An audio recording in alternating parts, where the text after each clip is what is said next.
At my cousin's birthday party, my sister handed out gifts only to those she favored. My daughter got a bag with a note saying, "Try harder next year." We stayed silent and left quietly the next morning. But later, when my sister opened her door, her scream startled the whole neighborhood, so loud the police were called. Sometimes, to protect the child you love most, you have to step outside a circle you once called family. I thought my old wounds had gone quiet, buried under years of distance and polite silence, but all it took was one birthday party to wake them up again. My name is Clara Bennett. I'm 39 years old, a mother, a wife, and until recently, someone who thought she had finally learned to live in peace, my husband, Ethan, and I live with our 9-year-old daughter, Sophie, in a small town by the river, in the kind of place where neighbors wave when you pass by, and everyone seems to know everyone else's business. Our home is a 2-story wooden house with a wide porch, pots of flowers lining the steps, and a wind chime that sings softly whenever the breeze drifts in from the water. Mornings here are slow and gentle. I like to drink my coffee at the kitchen table, watching the sunlight spill across the river through the window. Sophie sits across from me, sketching in her little notebook while Ethan flips through the paper. In the afternoons, we walk together along the bank, Sophie racing ahead to collect smooth stones or draw shapes in the sand. It's the kind of life I used to dream about as a child, a steady rhythm, safe and unremarkable. But peace can be deceptive. It can hide the truth, much like a calm river hides the current underneath. I've learned that quiet isn't always the same as healing. For years, I kept my distance from the family I grew up with, not out of anger, or at least that's what I told myself, but because I knew too well the ways they could cut you without ever raising their voice.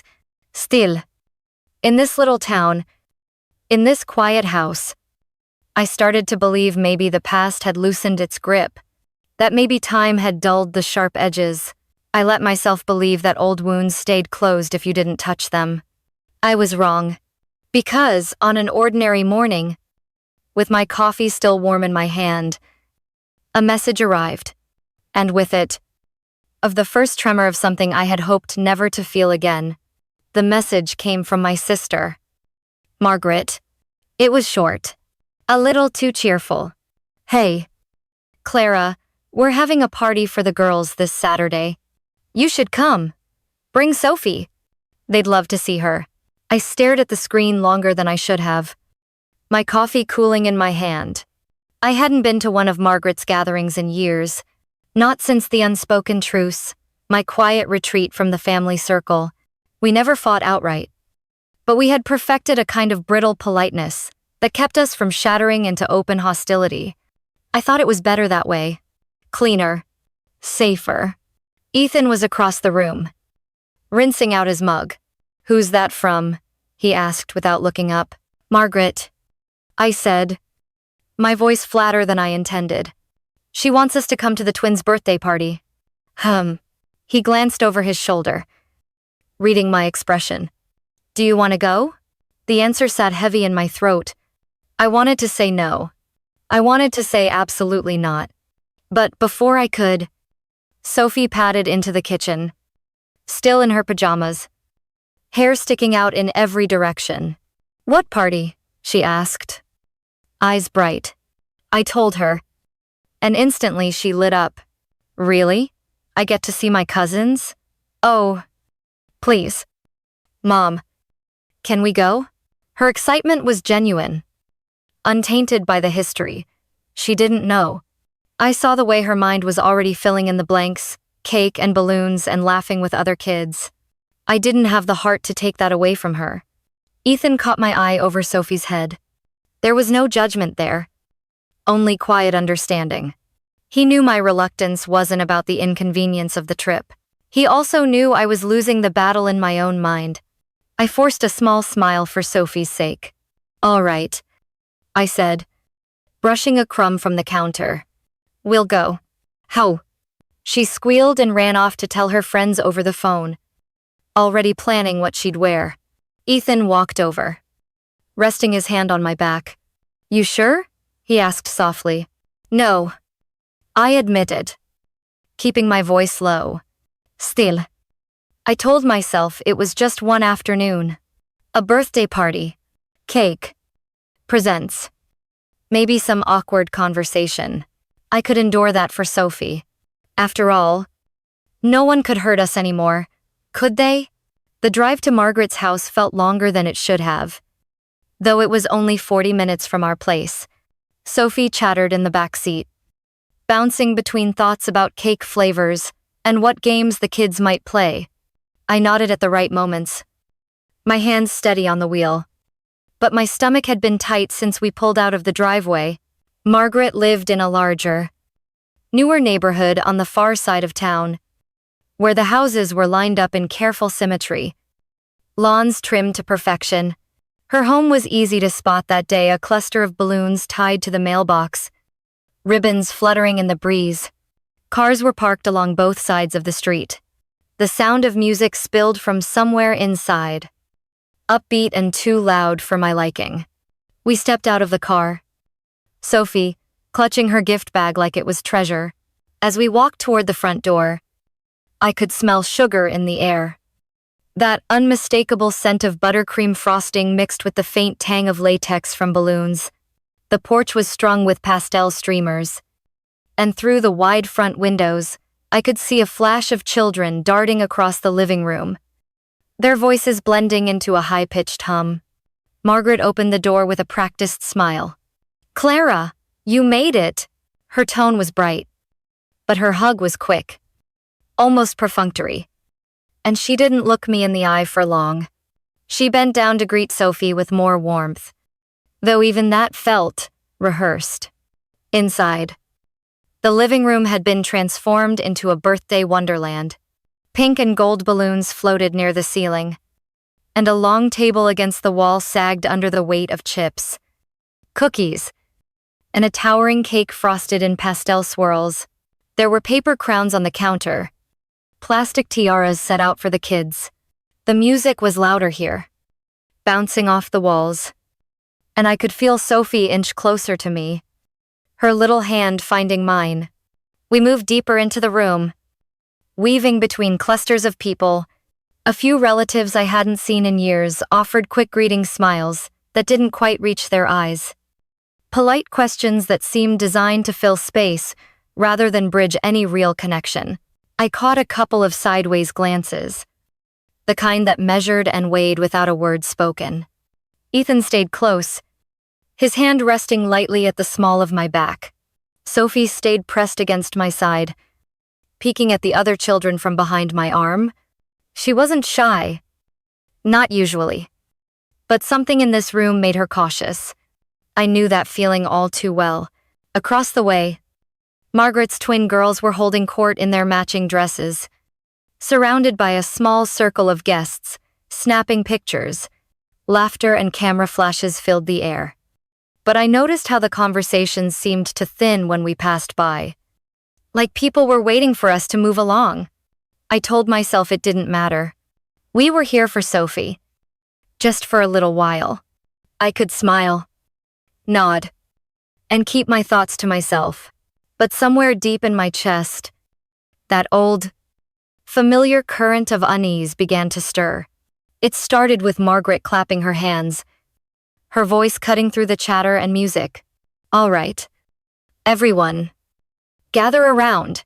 Time for presents." The room shifted, chairs scraping against the floor as people moved toward the center. Kids plopped down on the carpet, the twins taking their place front and center like a well-rehearsed performance. Someone dimmed the music, replacing it with a chorus of oohs and ahs as the first brightly wrapped box was handed over. A photographer, probably one of Margaret's friends, hovered nearby, snapping pictures of every rip of paper, every delighted gasp. The twins squealed over glittery backpacks, shiny hair accessories, and a miniature karaoke machine that set off another wave of clapping and laughter. I stood just behind the circle with Sophie in front of me. She held her small gift bag against her chest, watching intently. Her fingers kept smoothing over the plain white paper, as if trying to make it prettier somehow. I felt the weight of that detail. No ribbons. No glitter, though. I didn't yet know what waited inside. The pile of unopened gifts shrank as the twins tore through them one by one. Each new present was met with cheers, photos, and Margaret's voice pitching high with enthusiasm. Sophie's eyes darted from the twins to the remaining pile, then back again. Her knuckles were pale around the handle of her bag. When the last of the wrapped boxes had been opened, there was a moment of quiet as people shifted, expecting the ritual to be over. That's when one of the twins noticed Sophie's bag. "Oh, there's another one," she said, pointing. Margaret turned, spotting Sophie. "Oh, right. Let's see that one." She reached for the bag, and Sophie hesitated for just a second before handing it over. The room didn't go silent. Exactly. But there was a subtle thinning of noise, a ripple of attention that made my stomach clench. Margaret held the bag up for a moment, her face unreadable. No one clapped this time. She set it down in front of the twins, who peered inside without much ceremony. I saw their expressions flicker confusion. Is maybe amusement, but it passed quickly. They didn't squeal this time. No pictures were taken. Sophie shifted on her feet, glancing up at me. I offered her the smallest smile I could manage, my hand resting on her shoulder. Around us, conversation picked back up. Louder now. Almost deliberately so. The twins had already moved on, showing off their other gifts to a small crowd of kids. I told myself it didn't matter, that it was just a bag, just a moment. But my pulse had picked up, and that uneasy current running under my ribs had grown sharper. Something about the way the adults' eyes slid away from us made me feel like we were standing on the edge of a stage no one wanted us on. I didn't know then that the worst part hadn't even happened yet, that inside that unassuming little bag lay something far uglier than a simple oversight. Margaret didn't bother to hide the small slip of paper, taped to the outside of the bag. I didn't notice it right away. My eyes were still on Sophie, but when she set the bag back in Sophie's hands, it was impossible to miss. In neat, almost cheerful handwriting, it read, "Do better next year." At first, I thought I must have misread it. Who would put something like that on a child's gift? But the words didn't change no matter how many times I blinked. My stomach turned cold. Sophie read it too, I could tell by the way her face faltered. Just a flicker. Before she pulled the bag open, inside were 3 things. A pencil, broken clean in half, an eraser worn down so far you could see the metal casing of its old holder, and a small peppermint, its wrapper sticky from something that had leaked inside, the kind of candy that had clearly been rolling around in someone's drawer for months, maybe years. Sophie stared at the contents for a moment, her hand frozen in the air as if she didn't know whether to pull them out or close the bag. Around us, no one laughed, but no one stepped in either. The conversations in the background kept flowing, as though this moment wasn't happening right in the middle of the living room. I crouched beside her, keeping my voice low.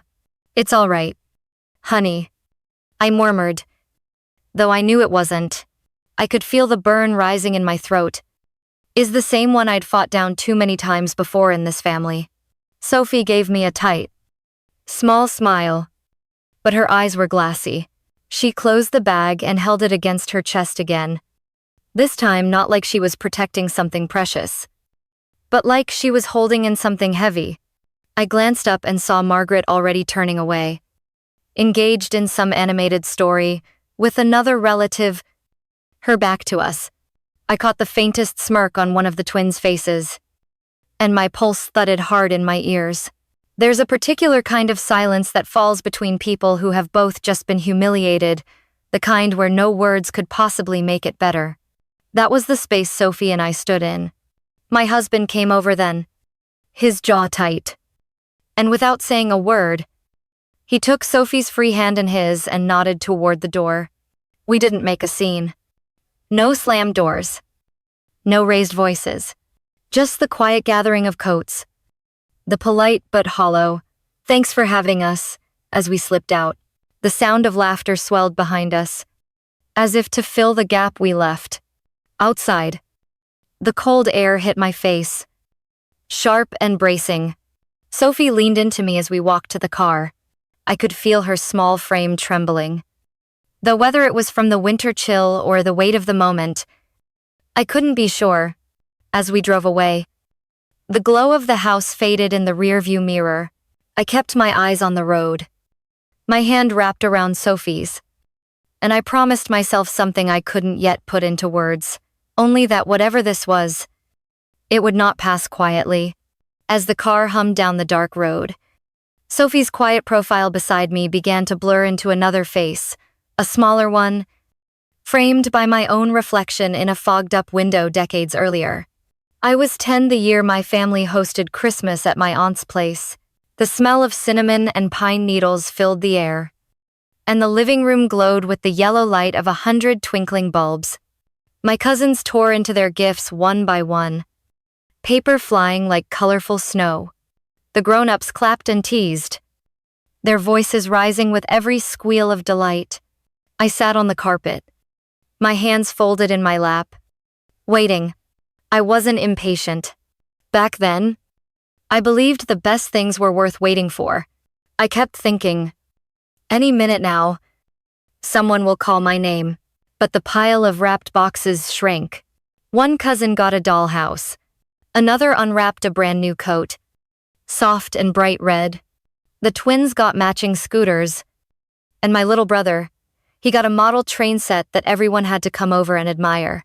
When the last scrap of paper had been tossed into the trash bag, I was still sitting there, my lap empty. I remember clearing my throat, trying to make it sound casual. Did I maybe miss one? My mother, without even looking at me, said, "Oh, Clara, don't be dramatic. You know money's tight this year." My father chuckled from his armchair, adding, "You'll live. You've got plenty already. Maybe if you helped around the house more, we'd think of you first next year." The room didn't go quiet. No one gasped in shock. It was as if the moment slid right past them, unimportant to anyone but me. I laughed a little, the way you do when you don't want people to see the sting. My cheeks burned, and I kept nodding as if I agreed with them. But inside, something in me shifted. The rest of the evening moved on without me. My cousins were too busy showing off their toys. My parents too busy talking over cups of eggnog. I wandered into the kitchen to get a cookie. Even though I wasn't hungry, I stood there for a long time, just listening to the muffled thud of wrapping paper being stuffed into a trash bag in the next room. I told myself it didn't matter, that I was too old for gifts anyway. But that night, lying in my narrow bed under a quilt that smelled faintly of cedar, I stared at the ceiling and replayed every word they'd said. I wasn't sad so much as hollow. It was the hollowness that scared me. Because once it settles in, it doesn't leave. It makes you see yourself the way they see you: forgettable. Less than. Not worth the trouble. I didn't know it then. But that night planted something in me. Not just the hurt, but the knowledge that the people who were supposed to lift you up could also be the ones to teach you how small you were. And as Sophie's head leaned against the car window beside me in the present, I felt that same hollow place stir again, like it had just been waiting for a reason to wake. I never told anyone in my family how much that Christmas hurt me. Children learn early which feelings are safe to share, and which ones will only make them a target. So I kept my mouth shut and carried it quietly, like a stone in my pocket that grew heavier every year. Nights were the worst. Our house was drafty, and my bedroom sat at the far end of the hall where the heat barely reached. I'd curl up under the quilt, my breath clouding in the cold air, listening to the sounds of my parents' laughter, drifting from the living room downstairs. Sometimes they were laughing with friends. Sometimes it was just the two of them, watching television, but never once did that laughter feel like it belonged to me. I'd pull the blanket tighter, pressing my face into the pillow so no one could hear me cry. The tears weren't loud, but they came steady. They came when I thought about how easily my name could be left off a gift list. They came when I replayed my father's words. Maybe if you helped more, we'd think of you first next year. They came when I realized there probably wouldn't be a next year. Not in the way I needed it to be. Over time, those nights stitched themselves into a kind of silent pattern. Every slight, every overlooked moment, every reminder that I was an afterthought, it all added up. Birthdays with no cake. School events they didn't bother to attend. The way my brother's report cards got framed and hung in the hallway while mine were left in a drawer. It wasn't one big heartbreak, but 1,000 tiny ones, layered until they became something solid. By the time I was 13, I had stopped expecting anything from them. Not gifts, not praise, not even a nod of approval. That's when the vow took shape, not in some dramatic burst, but in the quiet, frozen air of my bedroom. I promised myself that the second I was old enough, I would leave. Not just the house, but the entire orbit of people who made me feel so small. I imagined it often.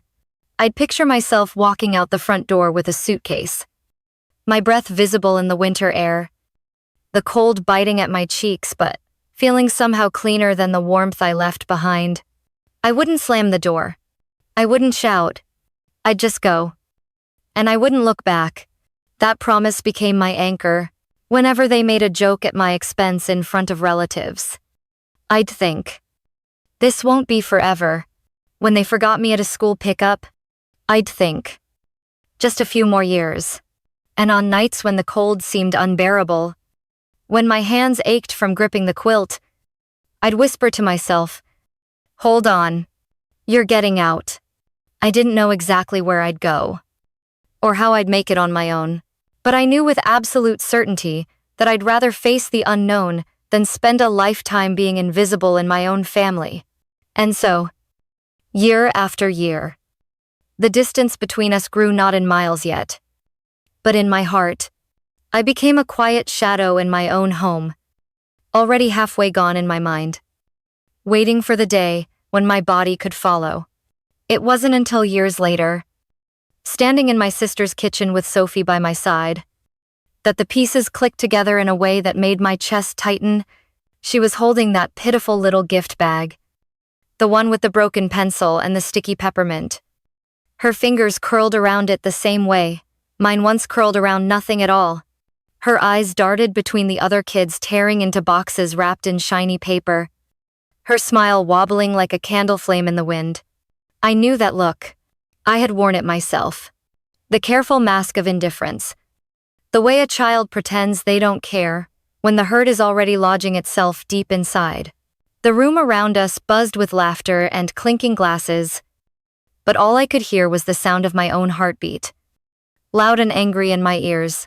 In that instant, I wasn't looking at Sophie anymore. I was staring straight into the face of my 10-year-old self. Same awkward stillness. Same attempt to disappear into the background, so no one could see the embarrassment blooming hot across her cheeks. I remembered how it felt to swallow tears until they burned your throat, and how that burn stayed long after the moment passed. The decades between then and now seemed to collapse. My mind flipped through the old reel, the cold bedroom, the missed birthdays, the endless reminders that I was never quite enough. And now, here was Sophie, carrying the same invisible weight I had dragged behind me for so many years. Something inside me shifted. No, snapped. It was like watching a glass shatter in slow motion. I had spent so much of my life telling myself I'd escape that house, that past, those people. But all I had really done was put distance between us. The cycle was still alive, and it had found its way to the next generation while I stood there, doing nothing. I thought about all the times I had promised myself I would protect my own, that I would never let a child in my care feel the way I had felt.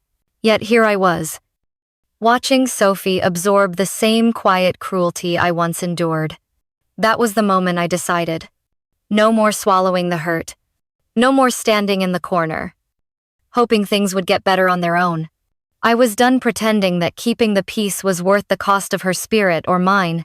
Sophie looked up at me then, as if she could feel the storm building in my chest. Her eyes were glassy, but she gave me a small, brave smile. That was all it took. I reached for her hand and gave it a squeeze. Inside, the decision had already taken root and begun to grow, fast and unshakable. I would not let history repeat itself. Not for her. Not for any child who didn't have the voice to fight back yet. I didn't know exactly what the plan would look like, but I knew it would start now.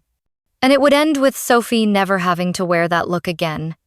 Once we got home that night, Sophie asleep in the back seat, I told Ethan everything. I didn't hold back, not the old memories. Not the way I saw my own face in hers. Not the quiet rage that had been burning in me since the moment she clutched that broken pencil. He listened without interrupting, one hand on the wheel, his jaw tight. By the time we pulled into the driveway, we both knew this wasn't going to be a conversation we'd let fade. The first step was simple in theory. Harder in practice. We needed proof, not vague impressions or half-remembered slights. But tangible, undeniable evidence of what had been happening. We started with our phones. Every message Margaret had sent me, every thinly veiled insult, every time she forgot a promise. Ethan helped me pull them up, date stamp them, and save copies. He had this calm, methodical way about him. Like he'd been preparing for this moment without even realizing it. Next came the emails, years of them, tucked away in folders I hadn't opened in a long time. Reading through them was like reopening wounds I thought had scarred over. There were moments where I had to step away, stand in the kitchen, and just breathe for a minute before I could keep going. But Ethan would give my shoulder a squeeze, and we'd dive back in. We started a notebook, a physical one where every interaction was logged, dates, times, what was said, how Sophie reacted. It felt cold at first, like turning my life into a case file. But there was something strangely empowering about it. For once, I wasn't just surviving the moments as they came, I was documenting them, building something that would stand, even if my voice shook later. The air in our house shifted during those weeks. We weren't loud about it. There were no dramatic speeches or slammed doors. Instead, there was a steady, deliberate quiet, like the stillness before a storm. We'd work on the notebook after Sophie went to bed. The only sounds, the scratch of my pen and the occasional rustle of paper. Sometimes Ethan would pull out a bank statement and circle a withdrawal. Margaret had insisted we make for the kids, but somehow never went toward anything Sophie actually received. Piece by piece, it all started to form a picture that even I hadn't fully seen before. When it was all laid out in front of us, messages, emails, financial records, it was like staring at a mosaic made of years of small cuts. No single one might have looked like much to an outsider. But together, they told a story no one could ignore. It was exhausting work. There were nights I wanted to shove it all into a drawer and pretend life was fine. But then I'd think about Sophie's face in that kitchen, the way she'd tried so hard to smile through it. And the exhaustion would turn into something sharper. Resolve. One evening, as I was labeling yet another envelope of printed messages, Ethan looked up from the dining table. When the time comes, you're going to be ready, he said. I nodded, feeling the truth of it settle deep in my bones. This wasn't about revenge. It wasn't even just about justice for me. It was about breaking a chain that had been dragging behind my family for decades. And if I had to carry the weight of every page in that notebook to make it happen, I would. The folder felt heavier than it should have. Like all those pages had soaked up the weight of every sleepless night. every knot in my stomach. I'd stayed up past midnight, the night before, double-checking that every message, every statement, every note in that spiral-bound log was in order. By dawn, I knew there was nothing left to add. It was time.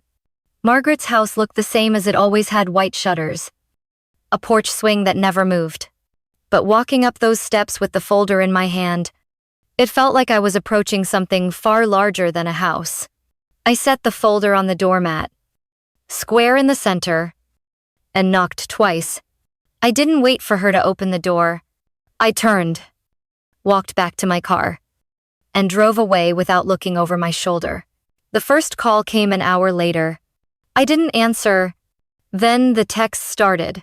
At first they were short: "What is this? We need to talk."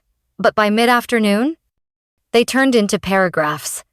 Some were angry, others defensive, all dripping with the kind of urgency people have when they feel the ground shifting under them.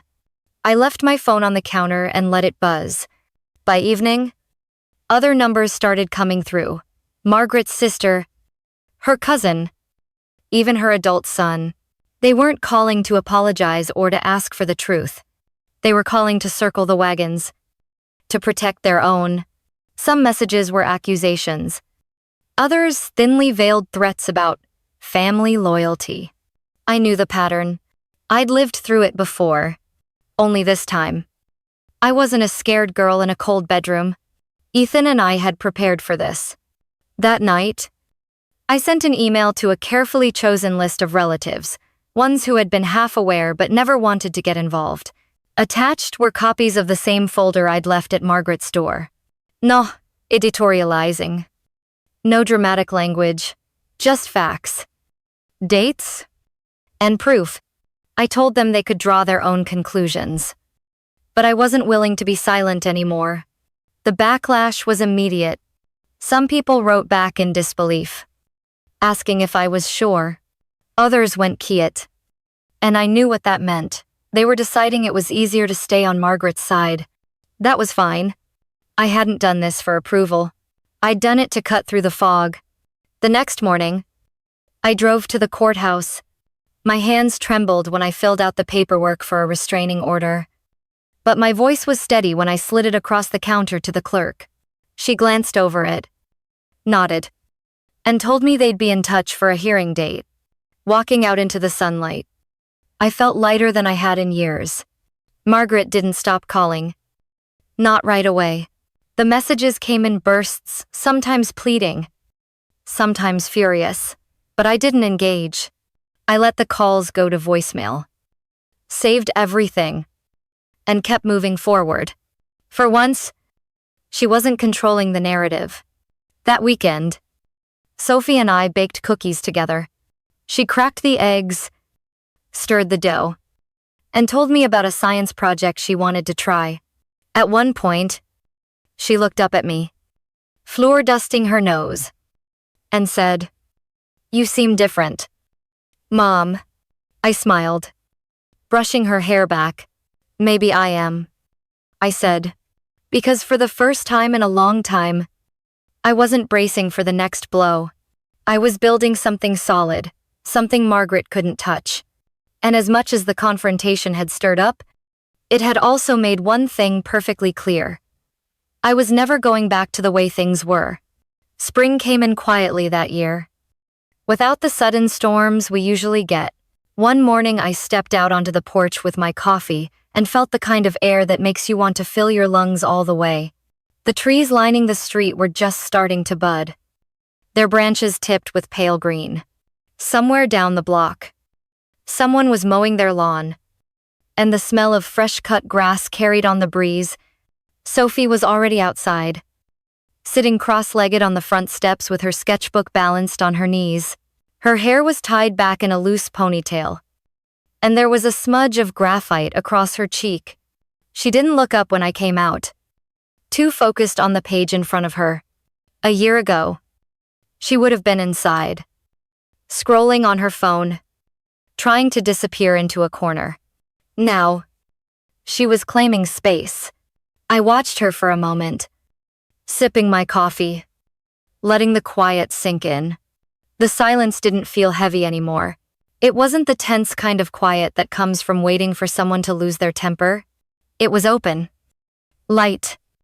The kind that lets you think about what you want to do with your day instead of what you have to survive. When she finally glanced up, Sophie smiled just a small, knowing smile and held out her sketchbook for me to see.